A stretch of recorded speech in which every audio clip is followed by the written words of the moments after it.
There's something about dua that most Muslims never think about. Something the Prophet, peace and blessings be upon him, explained clearly. And once you understand it, your entire relationship with Allah, subhanahu wa ta'ala, changes. You might wonder, why do some people make dua for years with no results, while others whisper a single sentence at night and see it answered instantly? What makes the difference? What decides whether your dua rises to the heavens or falls back unanswered? Let's dive deep.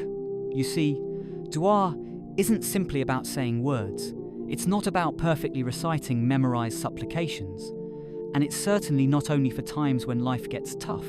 Dua is deeper. It's a conversation, a spiritual transaction. Think of it like sending a message. The words are important, but the signal strength, your heart's presence, is what delivers it. The Prophet, sallallahu alaihi wasallam, said, Allah does not respond to a heart that is distracted and unmindful. That's the secret many overlook.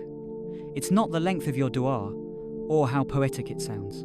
It is the state of your heart, khushu, or focused humility, and yaqeen, certainty in Allah's power. Let me ask you, have you ever found yourself reciting dua on autopilot? Words flow, but your mind races elsewhere. I've been there too. But here's the conflict. We yearn for Allah's response, yet we offer distracted hearts. The resolution? Bring your heart into the moment. Feel the words. Know whom you're speaking to. So next time you make dua, pause. Ask yourself, is my heart awake, present, humble?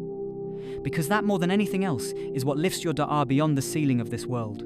Now, let's get practical. Why do some duas feel like they're answered instantly, while others seem to echo back in silence? Think about those special times the Prophet, peace be upon him, taught us. The last third of the night, right before breaking your fast, after giving charity, when you're traveling, or when you're oppressed and crying out. What ties these moments together? It's not about magic words or hidden formulas, it's about sincerity and presence. Imagine dua as a signal to a satellite. Sincerity is the powerful battery, and presence is the clear signal. Without both, the message just doesn't reach its destination. Now you might be thinking, but I've been sincere. Why am I still waiting? Let me tell you a story. I once knew someone who spent years repeating the same dua for guidance. Nothing changed until one night, broken-hearted and completely honest, he called upon Allah, certain of his power. That was the night everything shifted. Why? The heart was awake and certainty, or yaqeen, was there. The technical term here is ihsan, which means worshipping Allah as if you see him. When you do that, even the smallest dua becomes immense. The resolution is simple yet profound. It only takes a moment of genuine connection for your dua to reach the heavens. It's not the quantity of words, but the quality of the heart. So, if you're thinking, why hasn't Allah answered me?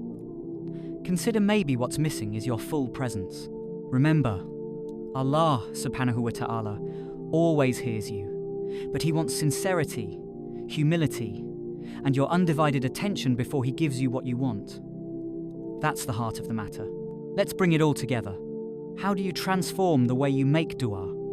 First, know this. You don't need perfect Arabic. You don't need to memorize 100 supplications. What matters is a heart that turns fully to Allah subhanahu wa ta'ala. Imagine dua as plugging into a power source. The voltage your certainty or yaqeen makes all the difference. The Prophet sallallahu alaihi wasallam promised, Allah never rejects the dua of a servant who calls upon him with full certainty. That's a guarantee, no matter your language or eloquence. Now you might ask, but what if I'm unsure? What if I stumble over my words? The answer is, Allah isn't looking for perfect speech. He's looking for a real connection. Just be present. Bring your heart, your needs, your certainty, and trust that Allah can change your life in a fraction of a second. When you next raise your hands, don't rush. Let go of worries about sounding perfect. Instead, focus on feeling the moment, knowing that Allah is closer to you than your own heartbeat. That's tawakkul, true trust and reliance. So, if you've been wondering why your dua hasn't been answered, maybe it's not the words or the timing. Maybe it's just you, your presence, your sincerity, your certainty, and that's the key that can open any door.